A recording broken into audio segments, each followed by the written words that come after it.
Hi everyone, we're here with Eileen Forrester. She just finished her talk on quality as a service.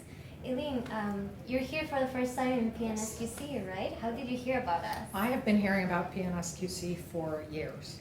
I have a handful of colleagues who've been here several times, and they've always told me about the conference and that it was a very supportive, lively, cool group of people, that there was great content. And I've been invited before and just couldn't make it, so I was really thrilled this year I could come. Yeah, and you made your talk really lively, a lot of exercises, really good talk. Thank you. One thing that I noticed is that people were coming up to you at the end of the talk with a question, and I would like you to share the answer to everyone. The question mainly was, what are the main challenges when you try to implement quality as a service in a company? Yeah. So one can be that people think they get it free now, right? Sometimes it's a utility almost inside an organization, so they're not used to paying what they need to pay for something that's a little more valuable.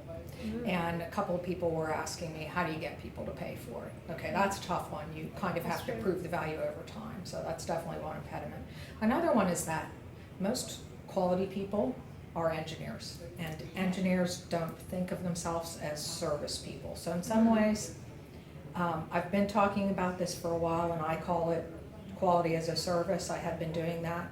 But let's brand it another way. Let's label it something else. Mm-hmm. So it's really very similar to Agile, for example. You know, it's just a matter of mutuality. That's true. Co-production.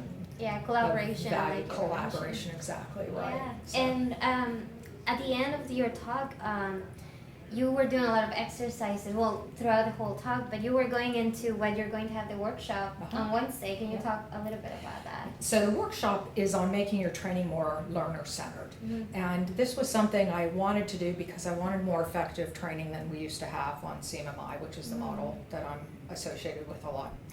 And I wanted something that was really engaging and much more effective, and I found some material on this. And so I will spend some time on concepts, but I want people to come to the workshop. It's going to be hands-on. We're going to try out techniques. I hope people might bring their problem situations with me.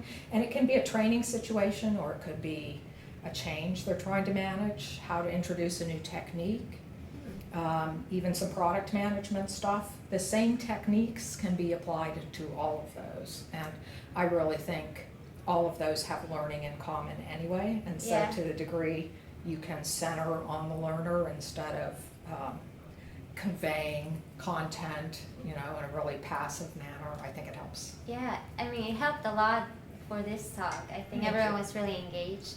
So thank you for your time. Thanks. And if you want to be in Eileen's workshop, sign up for it this Wednesday. Bye. Thanks.